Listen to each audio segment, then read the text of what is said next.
Okay. The third one is gathering information. Okay, so they have this whole chart of bad questions and good questions. Now you might not be able to read this here, but it's on the website. But they talk about these bad questions having yes or no questions or closed questions versus good questions being open-ended questions. So kind of these yes or no quick questions is not a great way to gather information, but having open-ended questions like tell me about yourself, or give me more information about this, or tell me about, whatever it is, those are considered much better questions for gathering important information and allowing your communication partner to really give you the important information that is needed. Because as we gather information, that's part of that listening and being able to communicate effectively. The next one is persuading and negotiating.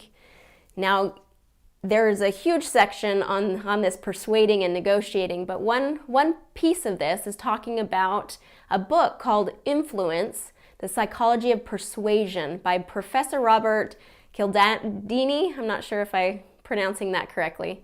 But in this book, he talks about the 6 laws or rules which govern how we influence and are influenced by others.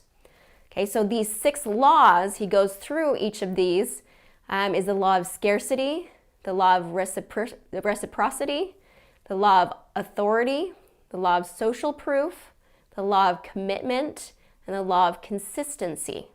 So this ability to persuade and negotiate is an incredibly powerful communication skill that is important to develop as you progress in your career. All right, and the fifth one is motivating and supporting. So a big part of motivating and supporting others, and this is especially true as important as you are in leadership skills, leadership positions, is this ability to motivate and support those around you. Now, a big part of this that they talk about is giving praise and being able to give praise appropriately to really be able to lift those around you and support and motivate those people. Number 6 is giving and accepting criticism. Okay, so that idea of getting and receiving feedback from others. One thing that they talk about is saying sorry in an assertive way, not a passive way. Okay, and so then they go into what is assertive and what is passive, and they actually have an assertiveness quiz that you can take to kind of gauge how well you're doing with how assertive or passive you are in your communication style. They also talk about the praise sandwich. So when you're giving criticism, that it's important to kind of have some positive statements, and then the critique, and then follow it up by another positive statement.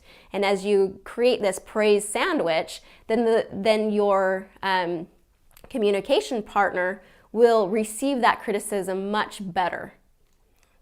All right, number 7, presenting.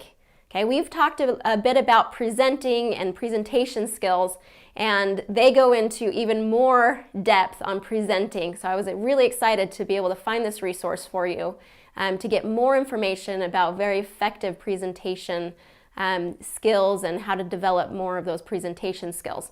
So under presenting, there's another 8 categories that go over these skills of presenting.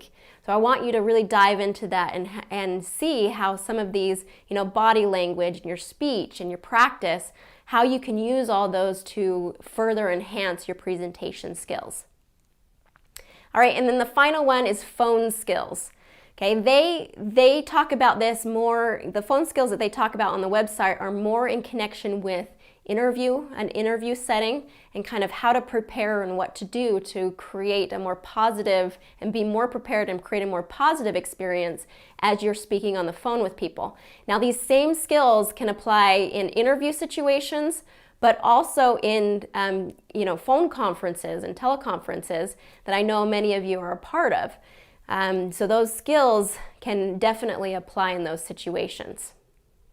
Okay, so I absolutely want you to go and dive into this website from the University of Kent and go into detail about all 8 of these categories of how to improve your spoken communication.